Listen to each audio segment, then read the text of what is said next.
अल्लाहुम्मा सल्ली अला सय्यिदिना मौलाना मुहम्मदिन व अला आलि सय्यिदिना मौलाना मुहम्मदिन व बारिक वसल्लम सल्ली अलैहि। तो हमने तारुफ, अहमियत मौजू और मौजू की तहदीद यानी हद बंदी, लिमिटेशन ऑफ द टॉपिक के हवाले से पढ़ लिया। अभी साबिका काम का जायज़ा लिटरेचर रिव्यू के हवाले से हम देखते हैं कि सिनॉप्सिस के अंदर जो सबसे अहम चीज़ है और जिसकी बुनियाद के ऊपर रिसर्च का काम होना है वो है लिटरेचर रिव्यू, कि जिसके अंदर ये देखा जाता है कि इस टॉपिक के हवाले से पहले क्या कुछ काम हो चुका है और किस नोयत का वो काम हो चुका है। इसमें आमतौर पर हम बहुत ज़्यादा लेज़ी साबित होते हैं और इसको भी एक फॉर्मेलिटी के तौर पर हम गुजार देते हैं, जबकि जो फोकस किया जाता है, जो देखने वाली, जो अप्रूवल देने वाली कमेटी होती है, वो जो फोकस करती है वो ये चीज़ देखती है कि मुहक्किक ने ये लिटरेचर रिव्यू के हवाले से कितना काम किया है और क्या चीज़ें उसने देखी हैं, क्या रिसर्च की है। तो इस बारे में ये ज़हन में रखें कि सबसे पहले तो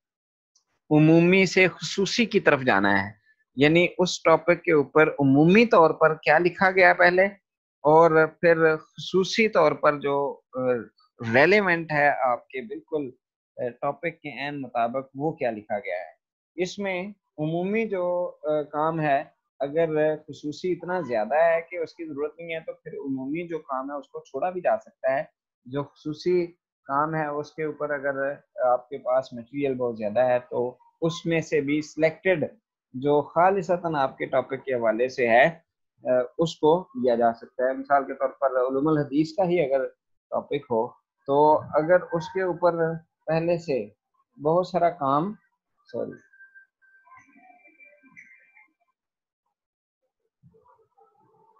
अगर पहले से बहुत सारा काम जो है वो मुख्तलिफ एंगल्स से किया गया है तो उसमें कोशिश करें कि आप जो रेलेवेंट जो आपका टॉपिक है उस बारे में आप ज़्यादा कलेक्ट करें मवाद, और उसको आप ज़मानी तरतीब के साथ,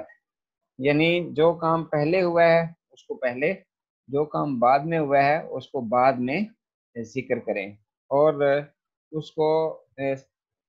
सिर्फ इस अंदाज से नहीं कि उसके जो किताब का नाम है, मुसन्नफ़ का नाम है, वो लिख लिया और उसके बाद फिर आगे निकल गए, बल्कि हर किताब का उन्वान लिखने के साथ साथ कोशिश करें कि उसमें जो बयान हुआ है उसका भी थोड़ा सा ब्रीफ तज्जिया पेश करते जाएं, उसका एनालिसिस करते जाएं कि उन्होंने उस टॉपिक के हवाले से कौन सी चीज़ें बयान की हैं, किस अंदाज से बयान की हैं, वो चीज़ लिख दें। और 8-10 किताबें जो है उनका इस तरह से एनालिसिस तज्जिया करते हुए आगे बढ़े, और उसको भी ज़बानी तरतीब का लिहाज करते हुए और साथ साथ जो डिफ्रेंशिएट करते जाएं कि पहले ने क्या किया, उसके बाद आगे बाद वाले ने उसमें क्या इजाफा किया, या क्या उसके अंदर कमी रह गई, क्या उसके अंदर इजाफा उन्होंने शामिल कर लिया। इस तरह से किताबों का जिक्र करने के बाद फिर जो मकालात हैं उनको भी साथ इसी तरह से लें और उनको भी ज़मानी तरतीब के साथ जो है ना वो जिक्र करते हुए ये लिखें कि ये मकाला फलां जगह के ऊपर हुआ है, मकाला नगार का नाम ये है, फलां यूनिवर्सिटी में हुआ है और फलां सन में हुआ है, और उन्होंने इसके अंदर ये चीज़ डिस्कस की है मेरे मौजू के हवाले से, और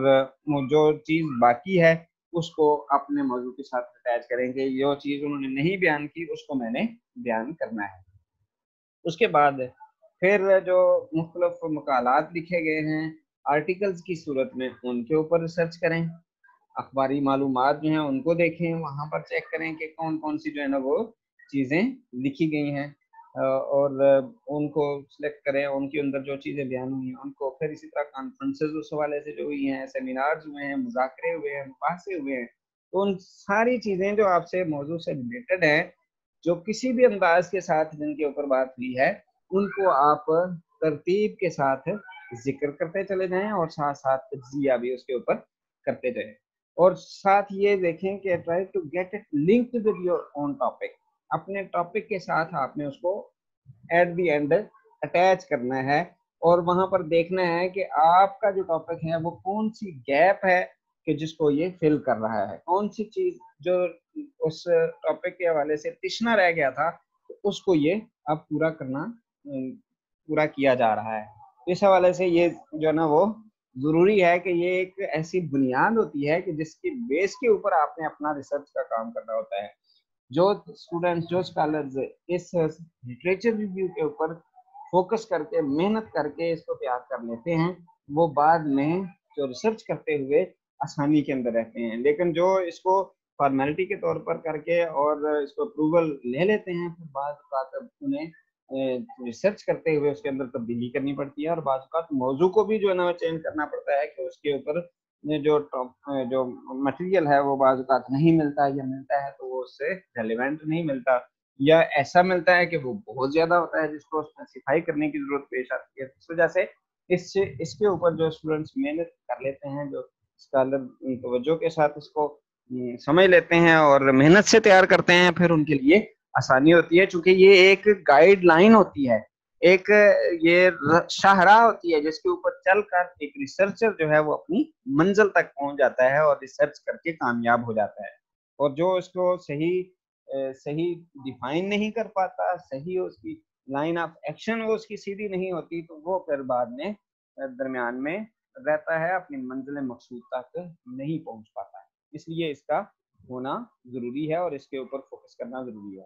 اس کے بعد تحقیق کے بنیادی سوالات تیار کرنے ہوتے ہیں کہ سابقہ کام کے جائزے کے بعد اس سے اخذ کر کے سوالات تیار کیے جاتے ہیں جو اصل موضوع کی بنیاد ہوتے ہیں، اور ہر سوال کے جواب میں ایک چیپٹر ہوتا ہے۔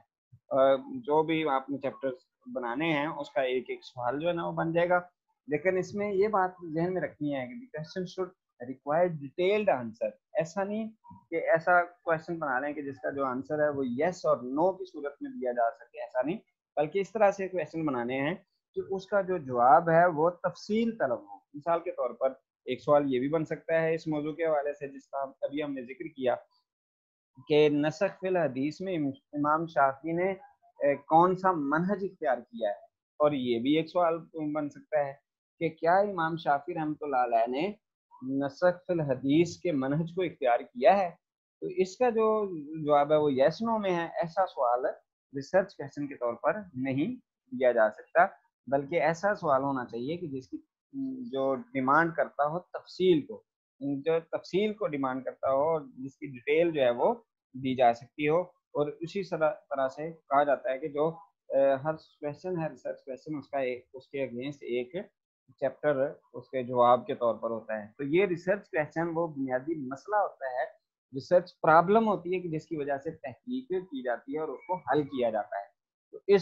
اس کو بھی ایک سے زائد بھی ہو سکتے ہیں، 3 بھی ہو سکتے ہیں، 4 بھی ہو سکتے ہیں، 5 6 بھی ہو سکتے ہیں، جتنے وہ کویشچن بن سکتے ہیں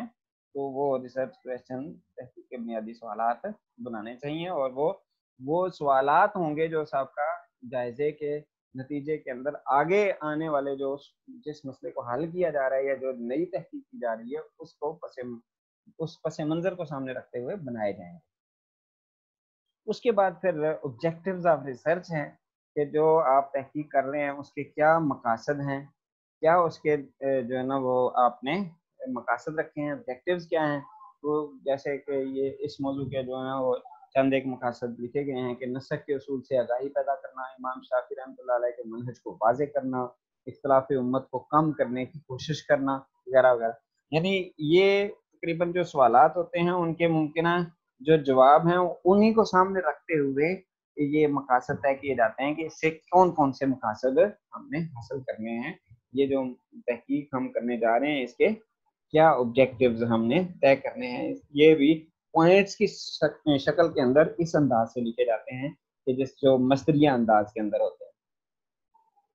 اس کے بعد ہے بڑا اہم چیز اسلوب تحقیق کہ ہمارا یہ جو ریسرچ میتھڈالوجی کون سی اس میں استعمال کرنی ہے۔ تو جو اگر وہ تقابلی تحقیق ہے تو اس میں کہہ دیں گے کہ یہ جو مقالہ ہے یہ تقابلی اسلوب تحقیق کے تحت لکھا جائے گا،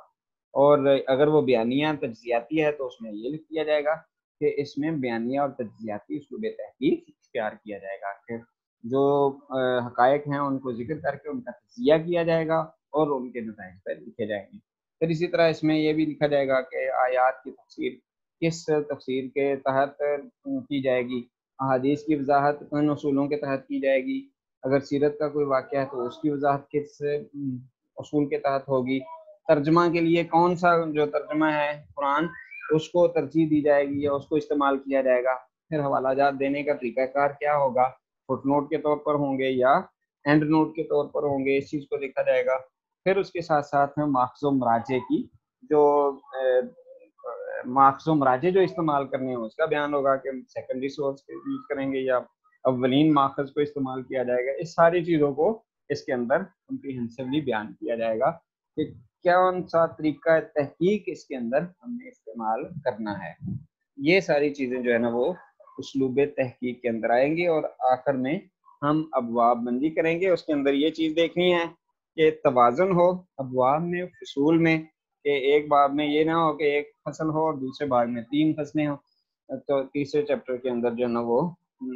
4 फसलें हो, ऐसा ना हो, बल्कि तकरीबन मिलता जुलता हो। अगर चलो 1 और 2 का फ़र्क है तो वो तो एक्सेप्टेबल है कि पहले चैप्टर के अंदर 2 जो है वो आ जाती हैं, 2 फसलें हैं, दूसरे में 3 है, तीसरे में भी 3 है, इस तरह से किया जा सकता है, लेकिन इतना ज़्यादा तफावत और फ़र्क नहीं होना चाहिए, तवाज़ुन होना चाहिए। फिर इस चीज़ को भी मद्देनज़र रखा जाए